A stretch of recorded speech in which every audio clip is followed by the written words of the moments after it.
शुभ प्रभात। शरीर की और मन की इम्यूनिटी, ये दोनों बहुत महत्वपूर्ण चीज होती है। इम्यूनिटी का मतलब है कि कोई भी बाहर की चीज आपको नुकसान न कर सके, ऐसी हमारी अंदर की चीज तैयार हो जाए, उसको हम इम्यूनिटी बोलते हैं। हमारे शरीर के अंदर भी सिस्टम ऐसा है, जो बाहर की चीजें कोई आती हैं, वायरस है, बैक्टीरिया है, प्रकृति का कुछ और है, तो उसका नुकसान हमको ना हो, इसको इम्यूनिटी कहते हैं। ये इम्यूनिटी का पैरामीटर क्या है? एक व्यक्ति खूब फल खाता है, बहुत सारी सब्जियां खाता है, बहुत सारे ड्राई फ्रूट्स खाता है, लेकिन फिर भी उसको अचानक कुछ बीमारी हो जाती है। एक व्यक्ति जो बड़ी अच्छी बातें बोलता है, बड़े प्रेम से बात करता है, हमेशा सकारात्मक सोचता है, लेकिन तो भी डिप्रेशन और आत्महत्या करने की नौबत आ जाती है। ऐसा क्यों होता है? तो इसके दो पैरामीटर हैं।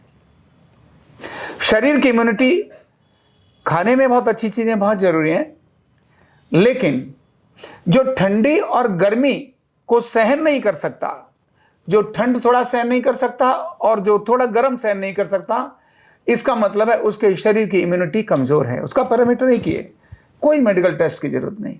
और ये आती कैसे है? तो साथ ही साथ मन की इम्यूनिटी भी उसके साथ जुड़ती है कि मन का क्या है, अभी प्रसन्नता कर दी तो बड़े खुश हो गए, और थोड़ा सा कुछ किसी ने कुछ कह दिया तो उसके बाद डिप्रेशन आ गए और अंदर चले गए और माला हालत खराब कर ली। इन दोनों के पैरामीटर एक ही है। मन की इम्यूनिटी में यह है कि आपको अगर किसी ने तारीफ करी, आपको बहुत बड़ा सब कुछ किया, तो बहुत बड़ा ऐसे फूल करोगे, ऐसा नहीं है। और जैसे ही किसी ने आपके बारे में कुछ बोल दिया तो आपने तुरंत अपमान मान करके उसकी चीजों को रिएक्ट करना शुरू कर दिया।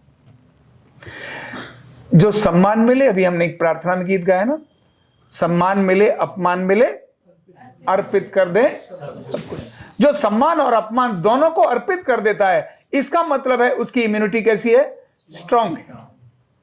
और ये दोनों चीजें आती हैं किससे? जब हम कोई कुछ करते हैं तो थोड़ा सा भय उस चीज का रहना चाहिए कि अगर मैंने ये नहीं किया तो मेरा कुछ खो जाएगा।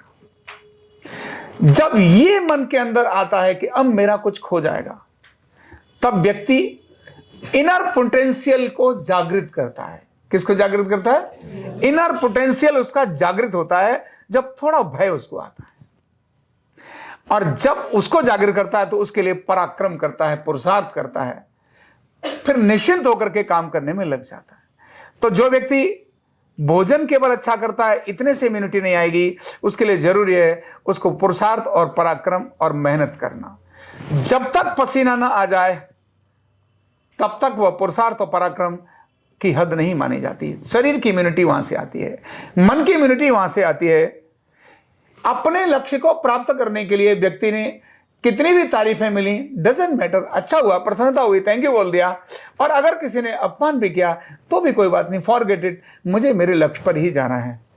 जब ये दोनों चीजें व्यक्ति के अंदर रहती हैं, शरीर का पराक्रम, परिश्रम, और मन में लक्ष्य के प्रति जबरदस्त भाव, जब दोनों चीजें रहती हैं तो मन की और शरीर की इम्यूनिटी स्ट्रांग होती चली जाती है। Thank you so much. Neurotherapy का कंप्लीट कोर्स सीखने के लिए जुड़िए हमारे ऑनलाइन ट्रेनिंग प्रोग्राम से और जानिए करीब 100 बीमारियों का इलाज बिना दवा और बिना मशीन के। इस न्यूरोथेरेपी ऑनलाइन ट्रेनिंग प्रोग्राम से आप घर बैठे बन सकते हैं गवर्नमेंट सर्टिफाइड न्यूरोथेरेपिस्ट। रजिस्ट्रेशन के लिए नीचे दिए गए नंबर पर अभी कॉल करें। और हाँ, हमारे वीडियो को लाइक करना, शेयर करना और चैनल को सब्सक्राइब करना बिल्कुल भी ना भूलें। धन्यवाद।